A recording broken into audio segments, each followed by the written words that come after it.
Hello everyone welcome back our channel. ఈ రోజు topic ఏంటంటే expression for gain of negative feedback amplifiers అనమాట. అంటే ఏంటి అంటే మెయిన్గా మనం ఏంటి అంటే ఈ సర్క్యూట్ డయాగ్రామ్ అనేది చూసుకోవాలి.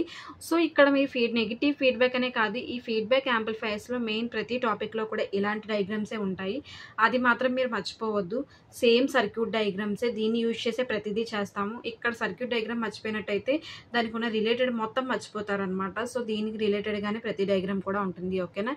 సో ఇక్కడ మనం సర్క్యూట్ డయాగ్రామ్ మీరు చూసినట్టయితే ఇక్కడ 2 పార్ట్స్ అనేవి ఉంటాయి. ఎన్ని పార్ట్స్? 2 పార్ట్స్. ఏంటి అనగా నేను చెప్పాలి అంటే యాంప్లిఫైర్ విత్ గెయిన్ నే మనం ఏతో డినోట్ చేస్తాము. ఓకేనా? అది ఫస్ట్ అనమాట, first part. Second part feedback circuit, CKT అంటే సర్క్యూట్, దాన్ని మనం బీటాగా డినోట్ చేస్తాం. అంటే 2 పార్ట్స్ అని చెప్పాను కదా. యాంప్లిఫైర్ విత్ గెయిన్ ఏ ఒకటి, ఫీడ్బ్యాక్ సర్క్యూట్ బీటా ఒకటి. సో ఈ రెండింటిని మనం మెయిన్గా చెప్పుకుంటాం. ఓకేనా? సో ఇక్కడికి వచ్చేసరికి ఏంటి అంటే యాంప్లిఫైర్ విత్ గెయిన్ ఏని, ఫీడ్బ్యాక్ సర్క్యూట్ బీని ఇక్కడ మనం డయాగ్రామ్ కరెక్షన్ చూసుకున్నట్టయితే ఇక్కడ నుంచి వచ్చేది సోర్స్ వోల్టేజ్ అనమాట. ఓకేనా? ఇది సోర్స్ వోల్టేజ్. ఇక్కడ ఏంటి అంటే ఇన్పుట్ వోల్టేజ్, ఇదంతా కూడా ఇన్పుట్ వోల్టేజ్, ఇదంతా ఫీడ్బ్యాక్ వోల్టేజ్, ఇదంతా కూడా మనకు వచ్చే అవుట్పుట్ వోల్టేజ్ అంతా కూడా లోడ్ రెసిస్టెన్స్లో లోడ్ అవుతుంది అనమాట. ఓకేనా? ఇది మెయిన్. దీనికి వచ్చేసరికి మీరు చూసినట్టయితే విఎఫ్ అంటే ఏంటి అంటే ఫీడ్బ్యాక్ వోల్టేజ్, విఐ అంటే ఇన్పుట్ వోల్టేజ్, విఎస్ అంటే సోర్స్ వోల్టేజ్, విఎఫ్ అన్నా సరే ఫీడ్బ్యాక్ వోల్టేజ్. ఓకేనా? V0 అంటే అవుట్పుట్ వోల్టేజ్, ఆర్ఎల్ అంటే లోడ్ రెసిస్టెన్స్. ఇవి మెయిన్ రాసుకోండి, ఎక్కడికి రాసినా సరే మార్క్స్ అయినా పడతాయి. ఓకేనా? నెక్స్ట్ వచ్చేసరికి ఏంటి అంటే ఇందులో the gain of the amplifier is represented as a. అంటే ఈ గెయిన్ ఏదైతే ఉందో దీన్ని మనం ఏతో రిప్రజెంట్ చేస్తామన్నమాట. And feedback network as a beta. ఇది కదా ఫీడ్బ్యాక్ నెట్వర్క్, ఈ ఫీడ్బ్యాక్ నెట్వర్క్ బీటాతో. The feedback network extracts a voltage VF. ఈ ఫీడ్బ్యాక్ నెట్వర్క్ ఎగ్జాక్ట్గా చెప్పాలి అంటే విఎఫ్తో డినోట్ చేస్తాం అనమాట, ఫీడ్బ్యాక్ వోల్టేజ్ అని. ఎందుకు అంటే చెప్తాను, అది ఎందుకో కూడా నేను చెప్తాను. ఓకేనా? Feedback voltage VF equals to beta V0. ఎందుకు అంటే ఇక్కడ మీరు యాంప్లిఫికేషన్ చేసిన తర్వాత ఇన్పుట్ ఇస్తారు కదా, ఆ ఇన్పుట్ అనేది అవుట్పుట్కి వెళ్ళిన తర్వాత అవుట్పుట్ ఏం చేస్తుంది అంటే నాకు రిప్లై మళ్ళీ ఫీడ్బ్యాక్ అనేది పంపిస్తుంది అనమాట. ఎలా జరిగింది ఏంటి అని. మనం ఎలాగా ఇప్పుడు ఏదైనా విషయం ఉందనుకోండి, ఏదైనా విషయం ఫర్ ఎగ్జాంపుల్ ఒక టాపిక్ కోసమే చెప్తాను. మీకు స్టూడెంట్స్ డెమోకని ఎవరైనా వచ్చారు, మీకు ఫ్యాకల్టీ డెమోకి ఇవ్వడానికి సబ్జెక్ట్ డెమోకి వచ్చారు. డెమోకి ఇచ్చినప్పుడు వాళ్ళు మీకు ఏం చేస్తారు? ఇన్పుట్ ఇస్తారు. అవునా? వాళ్ళు మీకు ఇన్పుట్ ఇస్తే మీరు అవుట్పుట్ అనేది ఏదో ఒకటి చెప్తారు.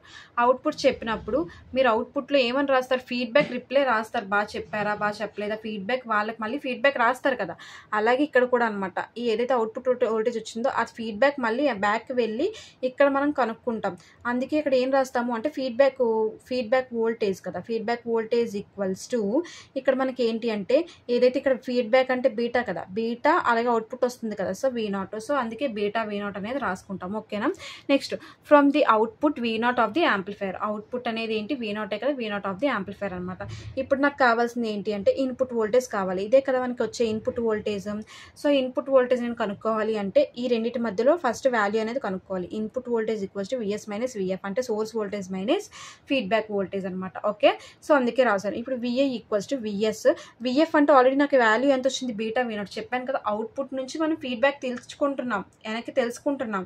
సో అందుకే నేను ఏం చేస్తున్నాను, ఫీడ్బ్యాక్ అంటే బీటా ఆల్రెడీ ఉంది, అవుట్పుట్ నుంచి వచ్చే వాల్యూ అవుట్పుట్ వోల్టేజ్ ఉంది కాబట్టి V0. సో VF ప్లేస్లో నేను ఏం రీప్లేస్ చేస్తున్నాను అంటే ఈ బీటా V0ని రీప్లేస్ చేసుకుంటున్నాను. ఓకేనా?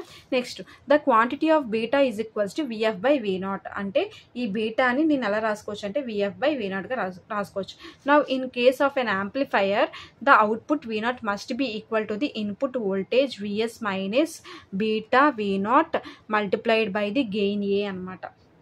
ఈక్వల్ అయినట్టయితే మనం ఏదంటే ఈ ఫార్ములాని యూజ్ చేస్తామంటే VS మైనస్ బీటా V0ని యూజ్ చేస్తాం. ఓకేనా?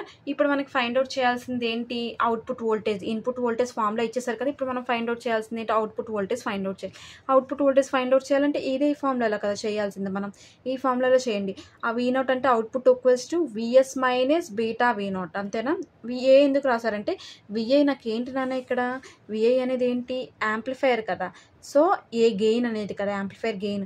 సో ఏ అనేది రాస్తాం, అందుకే VAని ఏగా రాసుకున్నాను. నెక్స్ట్ V0 ఈక్వల్స్ టు దీన్ని మల్టిప్లికేషన్ చేసుకోవచ్చు కదా ఏతో, AVS minus A beta V0 అనేది చేశాను. నెక్స్ట్ V0 ఏం చేస్తున్నాను, V0 ఉంది కాబట్టి ఇక్కడ కూడా ఈ V0 ఇటు పంపించేస్తే ప్లస్ అవుతుంది. V0 plus beta V0 A equals to AVS. Okay, ఇప్పుడు ఏం చేస్తున్నానంటే V0 కామన్గా ఉంది కాబట్టి V0 రాస్తున్నాను, ప్లస్ ఇంకొక V0 ఉంది కాబట్టి 1 ప్లస్ ఏ బీటా అనేది రాశాను AVS. AF ఈక్వల్స్ టు నాకు V0/VS కదా కావాలి, output voltage by source voltage కాబట్టి నాకు ఎంత వస్తుంది, ఫీడ్బ్యాక్ AF అంటే ఏంటి, ఫీడ్బ్యాక్ గెయిన్ అనమాట. మనం కనుక్కోమనేది కూడా ఏంటి, ఫీడ్బ్యాకే కదా, గెయినే కదా కనుక్కోమన్నది. So feedback gain AF equals to V0 ఈ VS అనేది ఇటు వస్తే బై అయిపోతుంది కదా, V0/VS. ఆల్రెడీ ఇంకా మిగిలిపోయింది A బై ఇటు వచ్చేస్తుంది కాబట్టి 1 ప్లస్ ఏ బీటా. సో ఇలాగా మనం గెయిన్ ఆఫ్ నెగిటివ్ ఫీడ్బ్యాక్ యాంప్లిఫైర్ని కనుక్కుంటాం అనమాట. ఓకేనా, ఈ వీడియో నచ్చినట్టయితే లైక్ చేయండి, షేర్ చేయండి, కమెంట్ చేయండి, సబ్స్క్రైబ్ చేయండి.